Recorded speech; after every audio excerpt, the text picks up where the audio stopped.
Assalamualaikum warahmatullahi wabarakatuh. Perkenalkan, kami dari kelompok 1 ingin mempresentasikan bagian 6, yaitu tentang kisaran nilai peluang dan frekuensi harapan. Sebelum itu, izinkan kami memperkenalkan diri terlebih dahulu. Nama saya Azwar Farel Wirasena, nomor absen 4. Nama saya Belinda Lia Putri, absen 5. Nama saya Feli Sekar Harinitya, absen 10. Nama saya Jordan Antoni Haryanto, nomor absen 18. Nama saya Melani Putri, absen 23. Nama saya Yosi Astriani Putri, absen 36.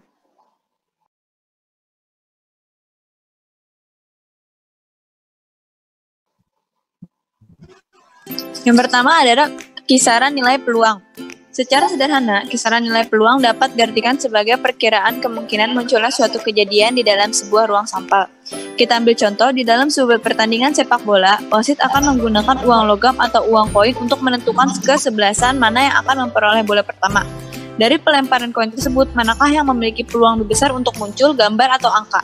Karena bentuk koin simetris dan hanya memiliki dua sisi, maka peluang munculnya gambar atau angka adalah sama. Kisaran nilai peluang munculnya kejadian K dinotasikan sebagai berikut. PK lebih besar sama dengan 0 dan PK lebih kecil sama dengan 1. Jika nilai peluang suatu kejadian sama dengan 0, berarti kejadian tersebut mustahil atau tidak mungkin terjadi. Misalnya peluang matahari terbit dari barat. Jika peluang suatu kejadian sama dengan 1, berarti kejadian tersebut pasti terjadi. Misal, peluang setiap manusia akan meninggal. Adapun jika peluang suatu kejadian bernilai antara 0 dan 1, berarti kejadian tersebut mungkin terjadi. Misalnya, peluang kamu untuk menjadi juara kelas. Jika L merupakan kejadian komplement dan kejadian K merupakan peluang kejadian L adalah 1 dikurangi peluang kejadian K, secara matematis ditulis sebagai berikut. PL sama dengan 1 min PK atau PL ditambah PK sama dengan 1. Misalnya, peluang Roni lulus ujian adalah 0,9. Maka peluang Romi tidak lulus ujian adalah 1 dikurang 0,9 sama dengan 0,1. Apabila masing-masing titik sampel di dalam ruang sampel S mempunyai peluang yang sama untuk muncul, maka peluang munculnya insiden A dalam ruang sampel S adalah PA sama dengan NA per NS. NA yaitu banyaknya anggota atau titik sampel insiden A, NS banyaknya anggota atau titik sampel pada ruang sampel S. Oke, kemudian kita lanjut ke ruang sampel. Kita ambil contoh di sini ruang sampel yaitu 1 dadu memiliki ruang sampel 6, 2 dadu memiliki ruang sampel 6 kuadrat yaitu sama dengan 36, dan n dadu memiliki ruang sampel yaitu 6 pangkat n. Kemudian contoh yang berikutnya yaitu 1 koin. 1 koin memiliki ruang sampel 2, 2 koin memiliki ruang sampel 2 pangkat 2 atau 4, dan n koin memiliki ruang sampel 2 pangkat n. Dan yang terakhir yaitu 1 set kartu. 1 set kartu memiliki ruang sampel sama dengan 52 tanpa kartu joker. Oke, selanjutnya kita masuk ke contoh soal kisaran nilai peluang. Nomor 1, diketahui A 9, 7, 6, 5, 4, 3, 2, 1. 5 anggota A diambil secara acak. Peluang terambilnya 5 anggota tersebut berjumlah genap adalah. Jawab. Pada soal disampaikan 5 anggota A diambil secara acak, sehingga S adalah 5 dipilih dari 8, maka NS-nya yaitu kombinasi 8,5. Oke, kita masuk ke rumus kombinasi, yaitu N faktorial per N dikurang R faktorial dikali R faktorial, di mana N sama dengan 8 dan R sama dengan 5. Maka kita substitusikan 8,5 ke dalam rumus kombinasi, yaitu 8 faktorial per 8 dikurang 5 faktorial dikali 5 faktorial, sehingga 8 faktorial per 3 faktorial dikali 5 faktorial. Oke, kita jabarkan seperti biasa, alhasil yaitu 8 dikali 7 sama dengan 56, berarti NS-nya sama dengan 56. Oke, kemudian kita akan mencari NA-nya, yaitu kejadian yang diharapkan terjadi adalah 5 anggota yang terambil tersebut berjumlah genap, sehingga E adalah 5 dipilih dari 8 dan jumlahnya genap. Dari himpunan A, 9, 7, 6, 5, 4, 3, 2, 1, jika dipilih 5 dan mengakibatkan jumlahnya genap, maka di sini akan terjadi dua kemungkinan, yaitu kemungkinan yang pertama terjadi ketika 4 bilangan ganjil dan 1 bilangan genap, atau kemungkinan yang kedua terjadi ketika 2 bilangan ganjil dan 3 bilangan genap. Mengapa demikian? Karena jika 4 bilangan ganjil dijumlahkan akan menghasilkan bilangan genap, ditambah 1 bilangan genap akan menghasilkan bilangan genap pula. Makanya, jika dipilih 5 dan mengakibatkan jumlahnya genap, yaitu kemungkinan yang pertama, 4 bilangan ganjil dan 1 bilangan genap. Dan kemungkinan yang kedua, mengapa 2 bilangan ganjil dan 3 bilangan genap? Karena jika 2 bilangan ganjil dijumlahkan akan menghasilkan bilangan genap, dan jika ditambahkan 3 bilangan genap lainnya akan menghasilkan bilangan genap pula. Makanya kemungkinan yang kedua yaitu ketika 2 bilangan ganjil yaitu ketika 2 bilangan ganjil dan 3 bilangan genap. Makanya kita dapat NA sama dengan C 5,4 dikali C 3,1 ditambah C 5,2 dikali C 3,3. Mengapa ditambah? Karena diketahuinya itu atau, yaitu ditambah.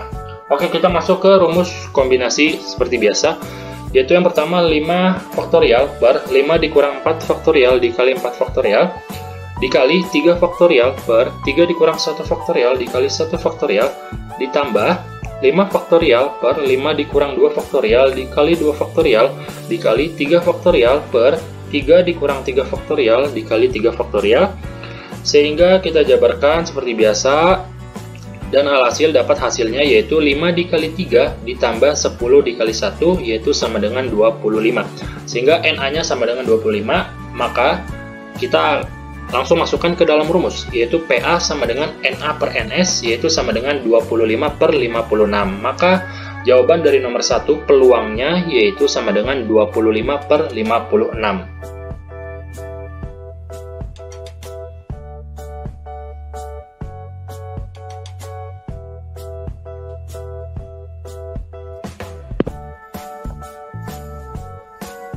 Setelah itu, kita masuk ke contoh soal nomor 3. Pada pelemparan 2 buah dadu, peluang munculnya jumlah kedua dadu tidak habis dibagi 3 adalah. Yang pertama, kita buat terlebih dahulu tabel seperti di layar, karena di soal diketahui 2 peluang buah dadu. Setelah itu, kita masuk ke NS. NS sama dengan 6 kuadrat sama dengan 36. Mengapa NS sama dengan 6 kuadrat 36? Karena pada soal diketahui pelemparan 2 buah dadu. Setelah itu, kita masuk ke A. A sama dengan jumlah kedua dadu habis dibagi 3, yaitu ada 3, 6, 9, dan 12. Setelah itu, kita cari jumlah pada tabel yang ada di layar, yaitu yang jumlahnya ada 3, ada 2, yang jumlahnya ada 6, ada 5, yang jumlahnya 9, ada 4, dan yang jumlahnya 12, ada 1. Setelah itu, kita masuk ke NA. NA sama dengan 2 plus 5 plus 4 plus 1 sama dengan 12. Sehingga NA sama dengan 12. Setelah itu kita masuk ke rumus, yaitu PA sama dengan NA per NS sama dengan 12 per 36 sama dengan 1 per 3. 1 per 3 adalah jumlah peluang dadu yang habis dibagi 3. Sedangkan di soal diminta yang tidak habis dibagi 3. Maka rumusnya adalah PA komplement sama dengan 1 min PA sama dengan 1 min 1 per 3 sama dengan 2 per 3. Sehingga jumlah peluang dadu yang tidak habis dibagi 3 yaitu 2 per 3.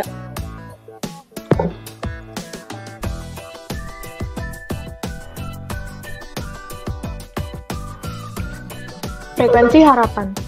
Frekuensi harapan merupakan banyaknya percobaan dikalikan terhadap peluang suatu kejadian. Adapun rumusnya adalah FH sama dengan PA dikali N. FH adalah frekuensi harapan, PA adalah peluang kejadian A, dan N adalah banyaknya suatu percobaan. Contoh soal, frekuensi harapan nomor 1. Sebuah dadu dilempar sebanyak 600 kali. Frekuensi harapan munculnya masa dadu angka genap adalah penjawabnya.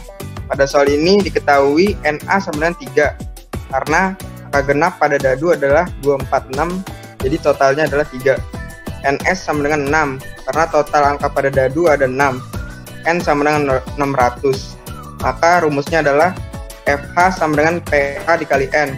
FH sama dengan NA per NS dikali N. 3/6 dikali 600 sama dengan 300. Jadi hasilnya adalah 300. Contoh soal nomor dari 7 kartu diberi huruf S, U, C, I, P, T, O diambil sebuah kartu secara acak. Jika pengambilan dilakukan sebanyak 70 kali dengan pengembalian, frekuensi harapan terambil huruf vokal adalah. Jawab.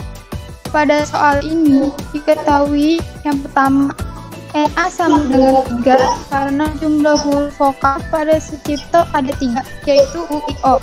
Yang kedua NS sama dengan 7 karena total huruf ada 7 yaitu Sucipto.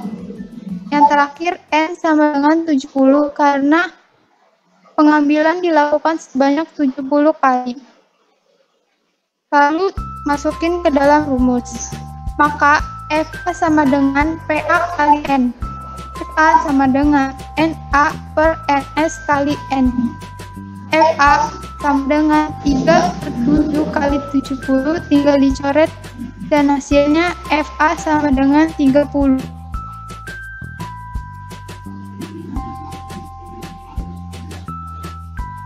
Untuk contoh soal yang nomor 3, di sini diketahui 3 mata uang dilempar sebanyak 80 kali.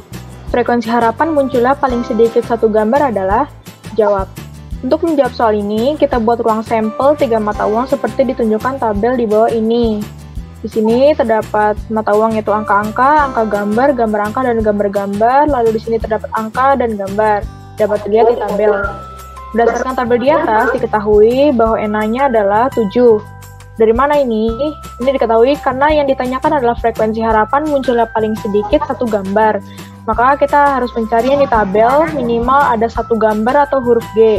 Di sini kita hitung ada 1, 2, 3, 4, 5, 6, dan 7. Maka NA-nya adalah 7. Lalu kita akan mencari NS. NS-nya adalah 8 karena total sampelnya ada 8 berdasarkan tabel.